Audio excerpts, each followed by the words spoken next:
अधिक विहार. ठीक आहे. नियम काय म्हणतो आपला? नियम काय? स्पर्श व्यंजन गटातील अनुनासिका शिवाय. स्पर्श व्यंजन गटातील अनुनासिका शिवाय. ठीक आहे. कोणत्या व्यंजनामुळे?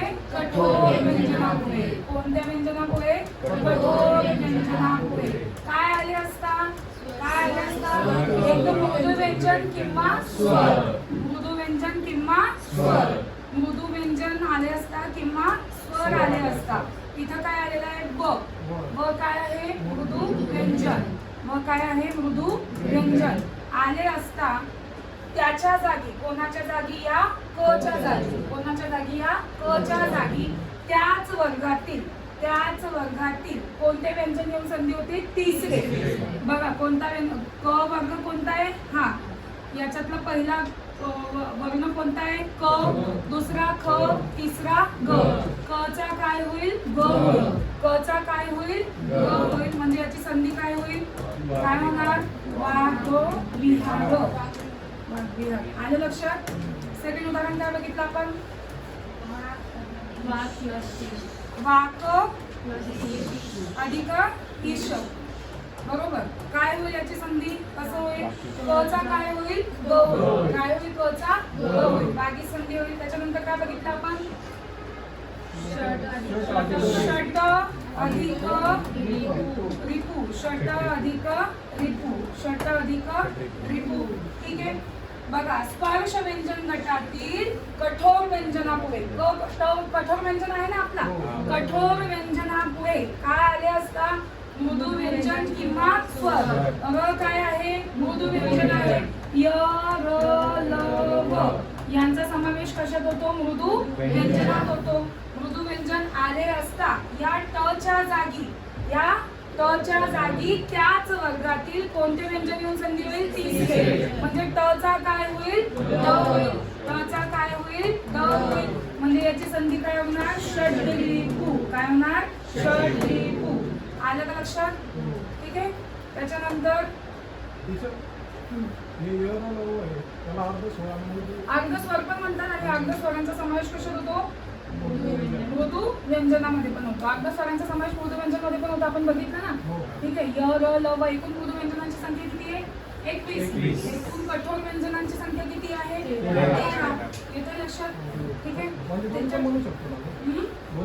दोन्ही पण म्हणू शकतो. य र ल व हे अर्धस्वर पण आहेत कारण ते स्वरांपासून तयार झालेले आहेत. आणि य र ल म्हणजे कारण अर्धस्वरांचा समावेश कशामध्ये होत असतो? मृदू व्यंजनामध्ये होत असतो. याच्यानंतर उदाहरण काय बघितलं होतं आपण? सांगा. सत अधिक आचार. सत अधिक आचार. आपण काय बघितलं होतं? तृतीय व्यंजन संधीचा नियम काय म्हणतो? काय म्हणतो की स्पर्श व्यंजन गटातील अनुनासिका शिवाय, अनुनासिका शिवाय है ना, कठोर व्यंजनापुढे काय आले असता? स्वर किंवा मृदू व्यंजन. स्वर किंवा मृदू व्यंजन आले असता त्या व्यंजनाच्या जागी त्याच वर्गातील कोणते व्यंजन येऊन संधी होते? तिसरे व्यंजन येऊन संधी होते. तिला काय म्हणतो आपण? तृतीय व्यंजन संधी असे म्हणतो. काय म्हणतो? तृतीय व्यंजन संधी असे म्हणतो. ठीक आहे. आता आपण आधीचे जे एक्झाम्पल्स बघितले त्या सर्व उदाहरणांमध्ये इथं काय येत होता? व्यंजन येत होता. आता हा जो उदाहरण आहे याच्यामध्ये पहिला म्हणजे शब्दात त्याला पहिला वर्ण कोणता आलेला आहे? स्वर आलेला आहे. ठीक आहे. आता हा सत अधिक आचार या पहिल्या शब्दातला शेवटचा वर्ण काय आहे? व्यंजन आहे. आणि त हा कोणता व्यंजन आहे? कठोर व्यंजन. इथे बघू शकता हे कठोर व्यंजन आहे इथपर्यंत. मग हे काय आहे? त काय आहे? कठोर व्यंजन आहे. मग या कठोर व्यंजनापुढे नियम काय म्हणतो? कठोर व्यंजनापुढे काय आले असता? स्वर. काय आले असता? स्वर. स्वर आला तर काय होईल?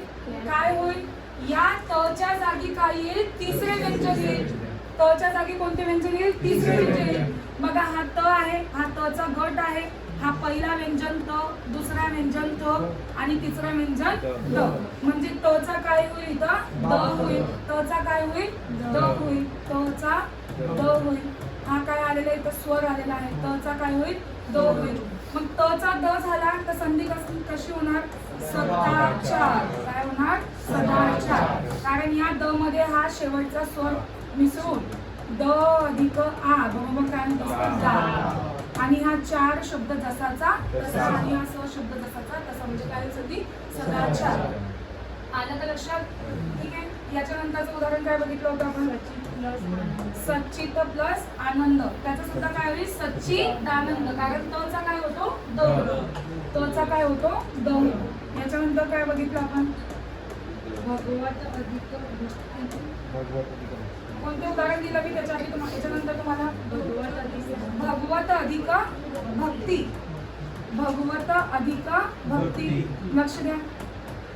इथं सुद्धा काय होईल त चा काय होईल त होईल कारण नियम काय म्हणतो आपला स्पर्श व्यंजन गटातील अनुनासिका शिवाय कठोर व्यंजनापुढे काय